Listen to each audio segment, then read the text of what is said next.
ஆண்டவராகிய இயேசு கிறிஸ்துவின் கிருபையும் சமாதானமும் உங்கள் அனைவரோடும் கூட என்றென்றைக்கும் இருப்பதாக. நான் உன்னை விட்டு விலகுவதும் இல்லை, உன்னை கைவிடுவதும் இல்லை என்று சொன்ன நமது ஆண்டவராகிய இயேசு கிறிஸ்து நம்முடனே கூட இருக்கிறார். சமாதானமா இருக்கிறார். எசேக்கியேல் 33ஆம் அதிகாரம் 7ஆம் வசனம் முதல் 33ஆம் வசனம் வரை. இந்த வேத பகுதியில் கர்த்தருடைய நியாய தீர்ப்பு எப்படி இருக்கும் என்பதை மிக தெளிவாக, மிக அழகாக புரியும்படியாக கர்த்தர் நமக்கு சொல்லிக் கொடுத்திருக்கிறார். அதை குறித்து நாம் தியானித்து பார்ப்போம். ஒரு மனிதனுடைய இரத்த பழியை கர்த்தர் எப்படி கேட்கிறார்? மனிதர்கள் பாவம் செய்யும் போது அதற்குரிய நியாய தீர்ப்பை கர்த்தர் கொடுக்கிறார் என்றாலும், கர்த்தரின் திருக்கரங்களால் படைக்கப்பட்ட மனிதர்கள் அவர்கள் தீயவர்களாய் இருந்தாலும் அவர்களை படைத்ததும் கர்த்தர் தான். அவர்கள் நல்லபடியாக வாழ வேண்டும், நல்லவர்களாக தான் கர்த்தர் படைத்தார். ஆனால் தீயவன் அவர்களை கெடுத்து போடுகிறான். அதாவது, நாம் எந்த ஒரு தொழில் செய்தாலும், எந்த ஒரு வேலை செய்தாலும் நாம் எல்லாவற்றையும் நல்லபடியாக செய்ய வேண்டும் என்று நினைப்போம். சாதாரணமாக ஏதாவது ஒரு உற்பத்தி பொருள், ஒரு பொம்மை தயாரிக்கிறோம் என்றால் அதை நாம் சிறந்ததாக செய்ய வேண்டும் என்று நினைப்போம். வீட்டு உபயோக பொருட்கள் இருக்கிறது, பாத்திரங்கள் செய்வது, fridge, washing machine, mixie, grinder, இப்படிப்பட்ட செய்கிற தொழிற்சாலைகள் இருக்கிறது. அதை அவர்கள் செய்யும் போது பார்த்தால் எல்லாம் சிறந்ததாக வர வேண்டும் என்றுதான் முயற்சி செய்து செய்வார்கள். தொழிற்சாலையில் செய்யப்படுகிறது என்றாலும் செய்து முடித்து பார்க்கும்போது சில பொருட்களில், எல்லாவற்றிலும் இல்ல, பெரும்பாலான பொருட்கள் நல்லபடியாக இருக்கும். சில பொருட்கள் அதில் குறைகளோடு இருக்கும். இப்பொழுது ஒரு குக்கர் கம்பெனி இருக்கிறது என்று வைத்துக் கொள்வோம். அதில் தயாரிக்கப்படுகிற குக்கர் எல்லாமே சிறந்ததாக இருக்கும் என்றாலும் அது செய்து முடித்து வரும்போது சில இடங்களில் சில பாதிப்புகள் உள்ளதாக, சிறந்ததாக இல்லாமல் குறைபாடுகள் உள்ளதாக இருக்கும். அதை அவர்கள் எடுத்து விடுவார்கள். நன்மையை தான் அவர்கள் செய்கிறார்கள், எல்லாவற்றையும் நல்லபடியாக செய்ய வேண்டும் என்றுதான் முயற்சி செய்கிறார்கள். என்றாலும் அதில் ஒரு சிலவை குறைகளாய் இருக்கிறது. இது போல கர்த்தர் மனிதனை நல்லவனாக படைத்தார். ஆனால் அவர்களுக்குள் தீமையை விதைத்து தீயவர்களாய் மாற்றுவது பொல்லாத சாத்தானின் தந்திரம். அவன் ஆதி முதல் இன்று வரை அப்படித்தான் செய்து கொண்டிருக்கிறான். இப்படி இருக்க மனிதர்கள் பொல்லாதவர்களாய் மாறுகிறார்கள். இந்த உலகத்தில் மனிதர்களிடத்தில் இரண்டு விதமான போதனைகள் கொடுக்கப்பட்டு கொண்டே இருக்கிறது. மனித மனம் என்பது ஊசல் போல இந்த பக்கமும் அந்த பக்கம் அலைந்து கொண்டே இருக்கும். இது மனிதனுடைய நிலை. அது ஒரு இடத்தை பிடித்து, நம் மனது நம்மை பிடித்து கொண்டு தொங்கிக் கொண்டிருக்கிறது, ஊசலாடி கொண்டே இருக்கிறது. ஒரு பக்கம் பரிசுத்த ஆவியானவர் நம்மை நல்ல வழியில் நடத்துவார். இன்னொரு பக்கம் பொல்லாதவன் நம்மை தீய வழியில் நடத்த ஆலோசனை சொல்லுவான். இரண்டு வித ஆலோசனைகளும் நமக்கு வந்து கொண்டுதான் இருக்கிறது. சிலர் தீயவனின் பேச்சை கேட்டு தீயவர்களாய் மாறி போகிறார்கள்.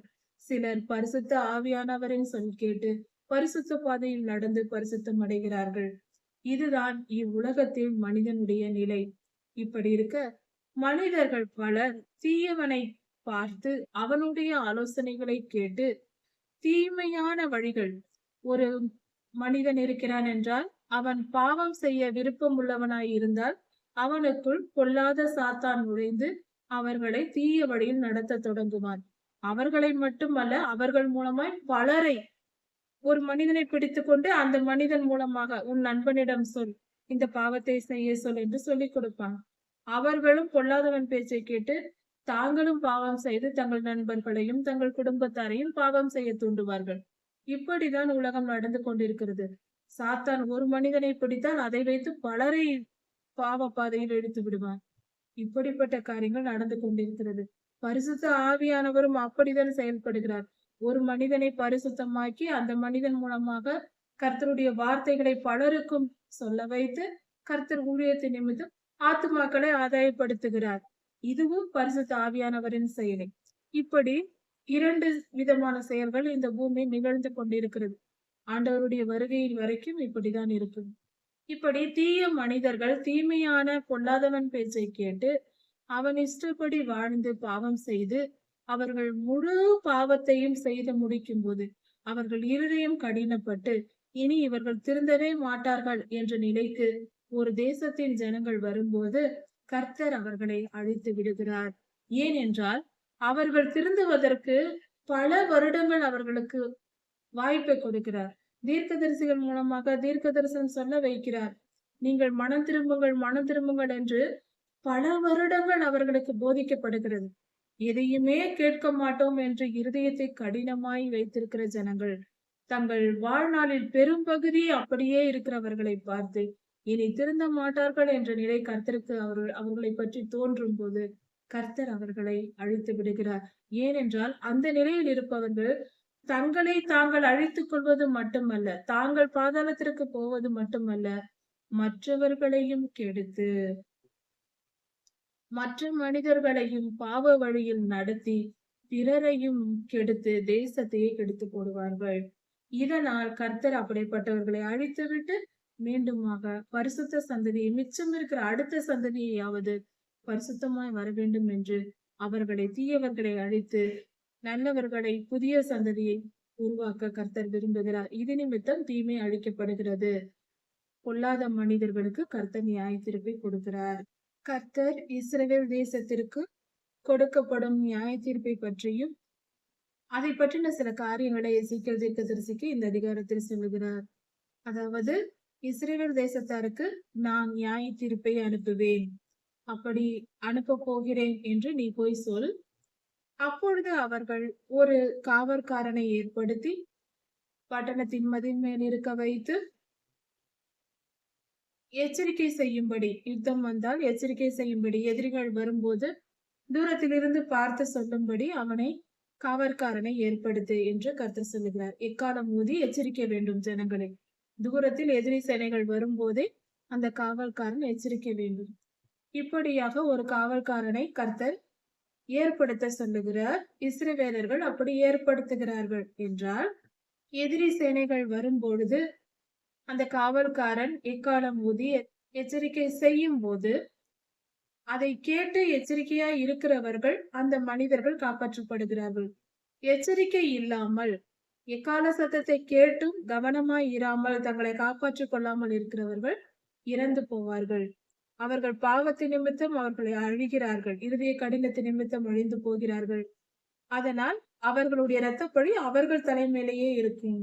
அவர்கள் இறந்ததற்கு அவர்களே காரணம் என்று கர்த்தர் சொல்லுகிறார். ஒருவேளை அந்த காவல்காரன் பட்டயம் வருவதை, எதிரி சேனைகள் வருவதை பார்த்தும் எக்காலம் ஊதி ஜனங்களை எச்சரிக்காவிட்டால், எச்சரிப்பு செய்யாமல் இருந்து விட்டால் எதிரிகள் வந்து தேசத்தின் ஜனங்களை கொன்று போடுவார்கள்.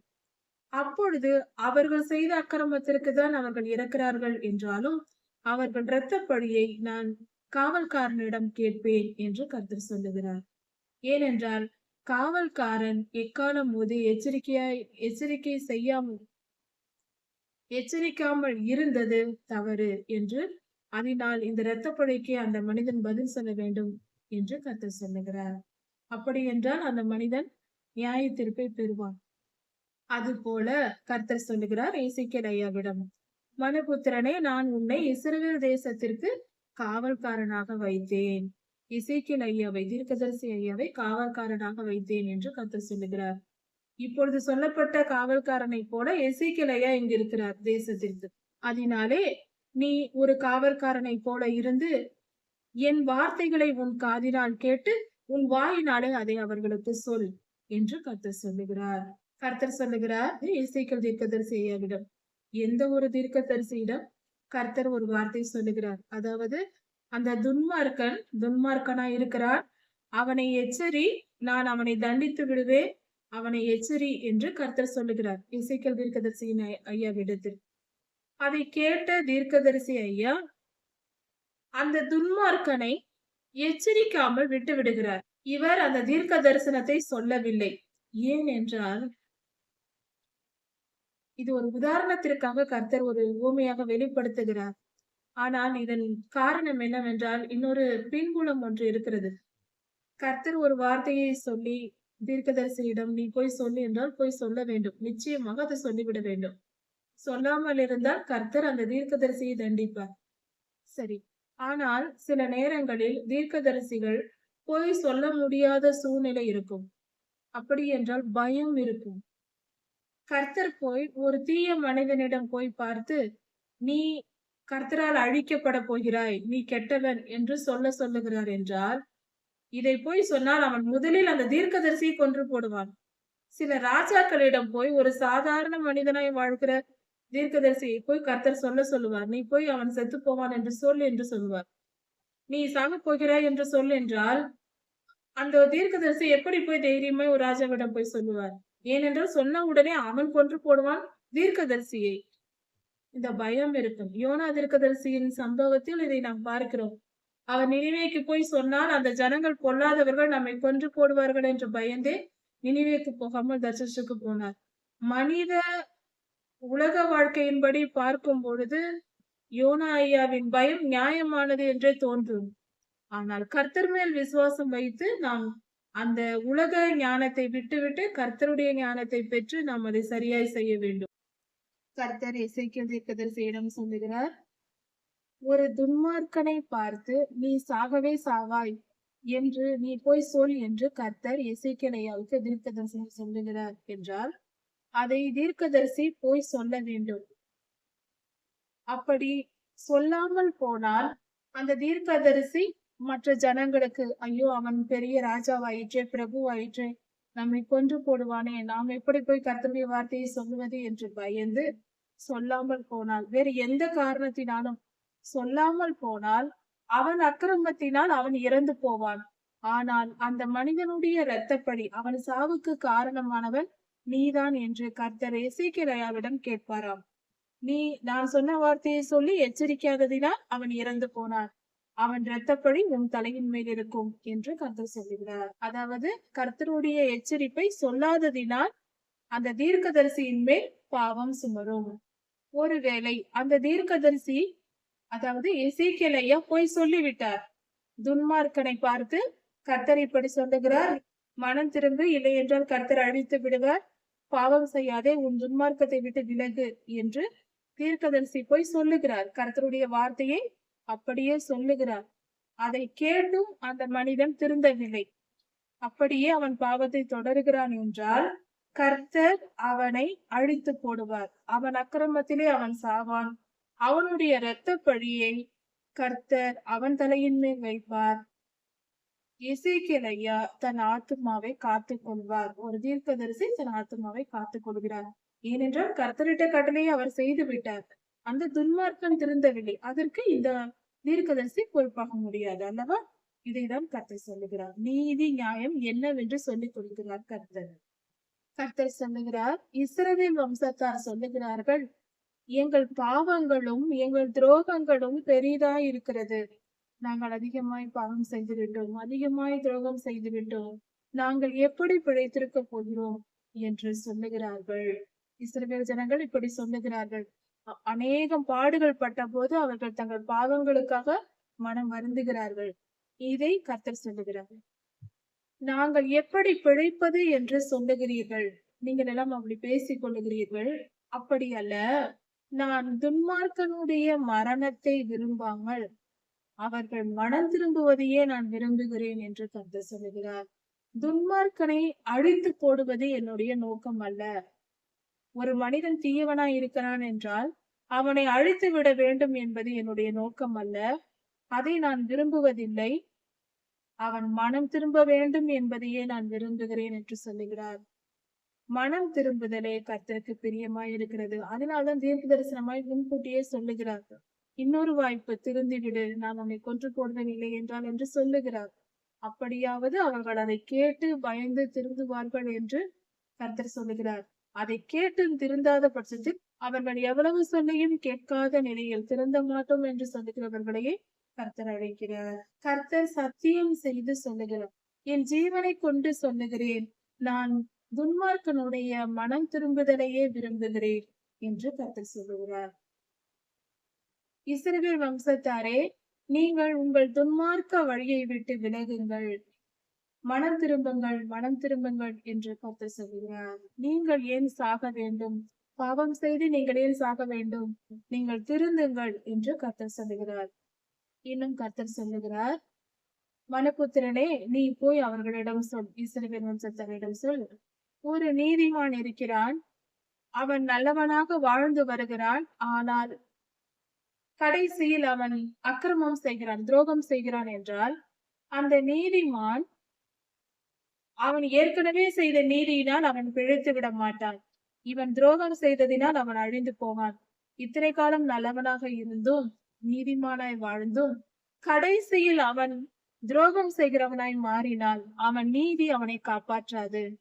அதே போல ஒருவன் துன்மார்க்கனாய் இருந்து மகா பெரிய தீமையை செய்து கொண்டு வந்து அவன் திரும்பி நீதிமானாய் மாறினால் அவன் அக்கிரமத்தை, அவன் துன்மார்க்கத்தினால் அவன் அழிந்து போக மாட்டான், அவனை நான் காப்பாற்றுவேன் என்று கர்த்தர் சொல்லுகிறார். துன்மார்க்கன் மனம் திரும்பிய பின்பு அவன் அக்கிரமத்தினால் அவன் சாக மாட்டான், அவன் காப்பாற்றப்படுகிறான். அதே போல நீதிமான் மனம் திரும்பி அக்கிரமம் செய்தால் அவன் தன் நீதியினால் பிழைக்காமல் அவன் செய்கிற அக்கிரமத்தினால் அவன் அழிந்து போகிறான். நீதிமான் பாவம் செய்கிற நாளிலே அவன் தன் நீதியினால் பிழைப்பதில்லை. நீதிமான் பாவம் செய்தால் அவன் பாவத்தினால் அழிந்துதான் போவான். அவன் ஏற்கனவே செய்த நீதியினால் அவன் வாழ்ந்து விடுவதில்லை என்று கர்த்தர் சொல்லுகிறார். ஒரு நீதிமானிடத்தில் கர்த்தர் சொல்லுகிறார், நீ பிழைக்கவே பிழைப்பாய், நான் உன்னை பத்திரமாய் பாதுகாப்பேன் என்று சொல்லுகிறார். அப்படி சொல்லுவதை கேட்ட பின்பு அந்த நீதிமான் அநியாயம் செய்தால், கர்த்தர் சொல்லிவிட்டார், நீ பிழைக்கவே பிழைப்பாய் என்று சொல்லிவிட்டார். அதை கேட்ட பின்பு அவன் நீதிமானாய் இருந்ததினால் அந்த வார்த்தையை அவனுக்கு கொடுக்கிறார். அதை கேட்ட பின்பு அவன் அநியாயம் செய்தால் அவன் நீதியினால் அவன் பிழைக்க மாட்டான், அவன் அழிந்து போவான். அவன் ஏற்கனவே செய்த தன் நீதியை நம்பி இப்பொழுது அநியாயம் செய்தால் அவன் அழிந்து போவான். அவன் நீதியில் ஒன்றையும் கர்த்தர் நினைக்க மாட்டார், அவன் அநீதியினால் அவன் இறந்து போவான். பின்னும் கர்த்தர் சாகவே சாவாய் என்று துன்மார்க்கனுக்கு, தீய மனிதனை பார்த்து சொல்லுகிறார், நீ சாகவே சாக போகிறாய், உன்னை நான் அழித்து போடுவேன் என்று சொல்லுகிறார். அதை கேட்ட பின்பு அவன் மனம் திரும்பி மனம் வேதனை அடைந்து தன்னைத்தான் தாழ்த்தி அவன் திருந்தினால், தீயவனாய் வாழ்ந்தவன் நல்லவனாய் திருந்துகிறான், நீதிமானாய் மாறுகிறான். அப்படி மாறினால் அவன் செய்த பாவங்கள் நினைக்கப்படுவதில்லை. அவனுடைய மனம் திரும்புதலின் நிமித்தம் அவன் பரிசுத்தமாய் வாழ்வதினால் அவனை கர்த்தர் ஆசீர்வதிக்கிறார். அவன் பிழைத்துக் கொள்ளுகிறான், சாகாமல் பிழைத்துக் கொள்வான். துன்மார்க்கனாய் வாழ்ந்திருந்தும் அவன் கர்த்தருடைய வார்த்தையை கேட்ட பின்பு மனம் திரும்பி நீதி நியாயத்தை செய்து நல்லபடியாக வாழ்வதினால் அவன் பாதுகாக்கப்படுகிறார். துன்மார்க்கனாய் இருந்தவன் தான் வாங்கின அடைமானத்துக்கு பொருளை வாங்கி கொண்டு பணம் வட்டிக்கு கொடுப்பார்கள். அப்படி வாங்கின பொருளை எல்லாம் அநியாயம் செய்து அவன் பறித்து வைத்திருப்பான். அதையெல்லாம் திரும்பி கொடுத்து, பிறரை கொள்ளையடித்த பொருளை எல்லாம் திரும்ப கொடுத்து நீதிமானாய் மனம் திருந்தி நியாயமும் நீதியும் செய்து வாழ்ந்தால் அவன் பிழைக்கவே பிழைப்பான் என்று கர்த்தர் சொல்லுகிறார். அப்படிப்பட்டவன் ஜீவ பிரமாணங்களில் நடக்க வேண்டும். கர்த்தருடைய வசனத்தின்படி அவன் திருந்தி வாழ்ந்தாள். துன்மார்க்கனாய் தீயவனாய் இருப்பவன், கெட்டவனாய் இருக்கிறவன் கர்த்தருடைய வசனத்திற்கு கீழ்ப்படிந்து அதன்படி நடந்து பழைய பாவங்களை விட்டு எல்லாவற்றையும் திருப்பி கொடுத்து விட்டு அநியாயமாய் கொள்ளையடித்ததையெல்லாம் அவன் அவன் மனம் தன்னை சுத்திகரித்துக் கொள்வதனால் அவன் சாகாமல் பிழைத்துக் கொள்வான். அவன் செய்த எல்லா பாவங்களும் அவனுக்கு விரோதமாய் நினைக்கப்படுவதில்லை. அவன் நீதியும் நியாயமும் செய்தான், அதனால் அவன் பிழைக்கவே பிழைப்பான். உன் ஜனங்கள் சொல்லுகிறார்கள், ஆண்டவருடைய வழி செம்மையானது அல்ல, கர்த்தருடைய வழிகள் சரியில்லை, அது நல்ல வழி அல்ல என்று சொல்லுகிறார்கள். உங்கள் ஜனத்தின் வழியே செம்மையானதல்ல என்று சொல்லுகிறார். நீங்கள் தான் தவறான வழியில் நடக்கிறீர்கள், நான் சரியாய் நடத்தவில்லை உங்களை என்று என் பேரில் சொல்லுகிறீர்களே, என் வழிகள் செம்மையானதல்ல என்று சொல்லுகிறீர்களே. கர்த்தருடைய வழி நல்ல வழி அல்ல என்று இஸ்ரவேலர்கள் சொல்லி இருக்கிறார்கள். ஒரு நீதிமான் தன் நீதியை விட்டு விலகி அநியாயம் செய்கிறான். நல்லவனாய் இருந்தவன் கெட்டு போய் தீமை செய்து அக்கிரமமாய் வாழ்கிறான் என்றால் அவன் செய்த பாவத்தினால் அவன் அழிந்து போவான். ஒரு கெட்டவனாய் இருக்கிறவன் தன் அக்கிரமத்தை எல்லாம் விட்டு தான் செய்த பாவம் அநியாயத்தை எல்லாம் விட்டு அவன் திருந்தி நல்லவனாய் மாறி அவன் வாழ்கிறான். நீதியும் நியாயமும் செய்து கர்த்தருடைய வசனத்தின்படி வாழ்கிறான் என்றால் அவன் செய்த நீதி நியாயத்தின் நிமித்தம் அவன் பிழைக்கவே பிழைப்பான். ஆனால் இஸ்ரவேல் ஜனங்களே, நீங்கள் என்ன சொல்லுகிறீர்கள்?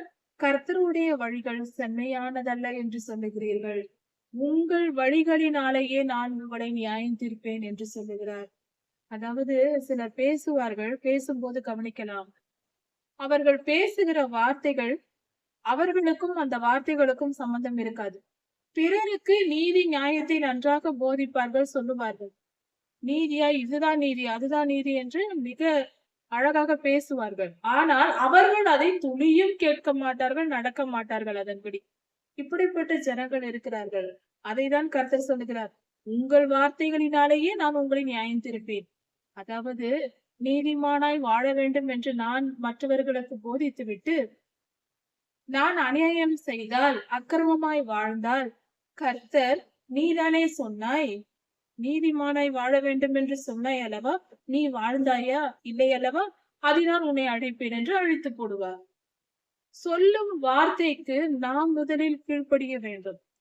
கீழ்ப்படிந்த பின்புதான் பிறருக்கு நாம் சொல்ல வேண்டும். இதைதான் கர்த்தர் சொல்லுகிறார், உங்கள் வாயின் வார்த்தைகளினாலேயே நான் உங்களை நியாயம் தீர்ப்பேன் என்று. அடுத்ததாக கர்த்தர் இன்னும் சில காரியங்களை வெளிப்படுத்துகிறார். எசேக்கியேல் பாபிலோனில் சிறையிருப்பில் இருக்கிறார். அப்பொழுது சிறையிருப்பின் 12ஆம் வருடம் 10ஆம் மாதம் 5ஆம் தேதியிலே எசேக்கியேலுக்கு ஒரு காரியம் நடக்கிறது. எருசலேமில் இருந்து தப்பித்து வந்த ஒரு மனிதன் ஓடி வந்து எசேக்கியேலிடம் எருசலேம் அழிக்கப்பட்டது என்று சொல்லி இருக்கிறார். அந்த மனிதன் வந்து சேரும் நாளில், அதற்கு முந்தின நாள் சாயங்காலத்திலே கர்த்தர் எசேக்கியேலின் வாயை திறந்தார். கர்த்தருடைய கை என் மேல் அமர்ந்து, முதல் நாள் சாயங்காலத்தில் இருந்து அந்த மனிதன் வந்து சொல்லும் வரைக்கும் கர்த்தருடைய கை எசேக்கியேலின் மேல் இருந்து அவருடைய வாய் திறக்கப்பட்டது. அந்த மனிதன் வரும் வரை இவர் வாய் திறந்திருந்தார் என்று சொல்லப்பட்டிருக்கிறது. இதில் மறைக்கப்பட்டு சொல்லப்பட்டிருக்கிறது. இதன் பொருள் என்னவென்றால், முதல் நாள் சாயங்காலத்தில் இருந்து எருசலேமுக்கு விரோதமாக தீர்க்க தரிசனம் உரைக்கும்படி கர்த்தர் எசேக்கியேலின் மேல் அவருடைய கரத்தை வைத்திருக்கிறார். கர்த்தருடைய கரம் அவர் மேல் வைக்கப்பட்டு, கர்த்தருடைய ஆவியானவர் எசேக்கியேலின் மேல் இறங்கி, தீர்க்க தரிசனத்தின் ஆவியானவர் இறங்கி மறுநாள் காலை வரைக்கும் அவர் ஓயாமல் தீர்க்க தரிசனம் சொல்லிக்கொண்டே இருந்திருக்கிறார். முதல் நாள் சாயங்காலத்தில் இருந்து. பின்பு நான் மௌனமாய் இருக்கவில்லை என்று சொல்லுகிறார். அதன் பின்பு அவர் தீர்க்க தரிசனம் உரைத்துக் கொண்டே இருந்திருக்கிறார். அப்பொழுது கர்த்தருடைய வார்த்தை எசேக்கியேலுக்கு உண்டாகி, இஸ்ரவேல் தேசத்தார் சொல்கிறார்கள், ஆபிரகாம் ஐயா ஒரே மனிதனாய் இருந்தார், அவருக்கு இந்த தேசம் கொடுக்கப்பட்டது. இன்று நாங்கள் அநேகராய் இருக்கிறோம், அநேக ஜனங்களாய் இஸ்ரவேலர் இருக்கிறோம், நாங்கள் இதையெல்லாம் சுதந்திரித்துக் கொண்டோம் என்று சொல்லுகிறார்கள். நாங்கள் இந்த தேசத்தை சுதந்திரித்துக் கொள்வோம், ஆபிரகாம் ஐயாவின் வம்சம் நாங்கள், எங்களுக்கு தான் இந்த தேசம் என்று இஸ்ரவேலர்கள் சொல்லிக் கொண்டிருக்கிறார்கள். அதை கர்த்தர் சொல்லுகிறார், நீங்கள் என்ன செய்தீர்கள்? இஸ்ரவேலர்கள் இப்படி சொல்லிக் கொள்கிறார்களே, அவர்கள் இரத்தத்தோட மாம்சத்தை புசித்து, கர்த்தர் இரத்தத்தை சாப்பிடக்கூடாது, எந்த இரத்தமும் பாவம், அதை சாப்பிட்டால் பாவம் என்று சொல்லி இருக்கிறார். அப்படி இருக்க இஸ்ரவேலர்கள் இரத்தத்தோட மாம்சத்தை சாப்பிட்டு இருக்கிறார்கள், விக்கிரக ஆராதனையும் செய்திருக்கிறார்கள். இதெல்லாம் கர்த்தருக்கு அருவருப்பான செயல். இதையெல்லாம் செய்து, இப்படியெல்லாம் நடந்து கொண்டு, என் வார்த்தைகளை கேட்காமல் எனக்கு பிடிக்காத காரியங்களை செய்து, அக்கிரமமாய் பாவமாய் வாழ்ந்து கொண்டு விக்கிரக ஆராதனை செய்திருக்கிறார்கள், இரத்தத்தோடு சாப்பிட்டு இருக்கிறார்கள். இப்படியெல்லாம் செய்துவிட்டு நீங்கள் தேசத்தை சுதந்திரித்துக் கொள்வீர்களா என்று கர்த்தர் கேட்கிறார். எப்படி கர்த்தருடைய ஆசீர்வாதம் வரும்? இன்றும் பலர் அப்படிதான், கர்த்தரினை ஆசீர்வதிக்க வேண்டும், கர்த்தரினை ஆசீர்வதிக்க வேண்டும், ஆசீர்வதியும் ஆசீர்வதியும் ஆண்டவரே, எனக்கு இது வேண்டும், அது வேண்டும், அது வேண்டும் என்று கேட்டுக்கொண்டே இருப்பது. கர்த்தரிடம் எதை பெற்றுக்கொள்ளலாம்? சுகபோகமா இந்த உலகத்தில் உயர்ந்த நிலையில் புகழோடு பேரோடு செழிப்பாக வாழலாம் என்று முட்டாள்தனமாக எதிர்பார்க்கிறது. அதற்காகவா இந்த பூமிக்கு வந்திருக்கிறோம்? கர்த்தருக்கு கீழ்ப்படிவதில்லை. அவர் என்ன நினைக்கிறார் என்று தேடுவதில்லை. அவர் இருதயத்தில் என்ன இருக்கிறது என்பதை தெரிந்து கொள்ளும் விருப்பம் இல்லை. நம்மை குறித்து கர்த்தர் என்ன எதிர்பார்க்கிறார் என்ற விருப்பம் இல்லை. நம்மை படைத்திருக்கிறாரே, இந்த உலகத்திற்கு அனுப்பி இருக்கிறாரே, இந்நாள் வரை காத்திருக்கிறாரே, நாம் என்ன செய்ய வேண்டும் என்று கர்த்தர் எதிர்பார்க்கிறார். அவருடைய விருப்பம் என்ன, அவருடைய சித்தம் என்ன, நாம் என்ன செய்வதற்காக இந்த பூமிக்கு வந்திருக்கிறோம், அதை பற்றின சிந்தனை எல்லாம் கிடையாது. கர்த்தாவே எனக்கு அதிக பணத்தை தாரும், எனக்கு பெரிய புகழை தாரும், நீண்ட ஆரோக்கியத்தை தாரும், நீண்ட ஆயுளை தாரும், நான் சுகபோகமாக வாழ்ந்து கொண்டே இருக்கிறேன். இப்படியெல்லாம் எதிர்பார்ப்பது எவ்வளவு பெரிய தவறு, முட்டாள்தனமாக நினைக்க கூடாது. கர்த்தருக்கு முதலில் கீழ்ப்படிய வேண்டும். நம்மை படைத்த கர்த்தர் நாம் எப்படி வாழ வேண்டும் என்று வேத வசனங்களில் கொடுத்திருக்கிறார். அதற்கு முதலில் கீழ்ப்படிய வேண்டும். நம் சிருஷ்டிகருக்கு நாம் கீழ்ப்படிந்து நடப்பது முதல் நம்முடைய கடமை. அதை செய்து விட்டுதான் அப்புறம் ஆசீர்வாதத்தை எல்லாம் எதிர்பார்க்க வேண்டும். அதையெல்லாம் விட்டுவிட்டு இப்படி இருக்கக்கூடாது. அவர்கள் இஸ்ரவேலர்கள் இரத்தத்தோடு கூடியதை சாப்பிட்டு இருக்கிறார்கள். ரத்தம் சாப்பிடக்கூடாது என்று கர்த்தர் சொன்னால் ரத்தம் சாப்பிட்டு இருக்கிறார்கள். விக்கிரக ஆராதனை செய்யாதீர்கள் என்றால் செய்திருக்கிறார்கள். மட்டுமல்ல, அடுத்தவர்கள் மனித உயிரை கொல்லாதீர்கள் என்று சொல்லியிருக்கிறார், அதையும் செய்திருக்கிறார்கள். குற்றமற்ற ரத்தத்தையும் சிந்தியிருக்கிறார்கள். நல்லவர்களை கொல்வது, நல்லோர்களை அழிப்பது, இப்படிப்பட்ட காரியத்தையும் செய்திருக்கிறார்கள். இப்படியெல்லாம் செய்துவிட்டு நீங்கள் தேசத்தை சுதந்திரித்துக் கொள்வீர்களா, தேசத்தை உங்களுக்கு நான் கொடுப்பேன், நீங்கள் சுதந்திரித்துக் கொள்வீர்களா என்று கர்த்தர் கேட்கிறார். நீங்கள் உங்கள் பட்டயத்தை நம்பிக்கொண்டு, எனக்கு இந்த வல்லமை இருக்கிறது,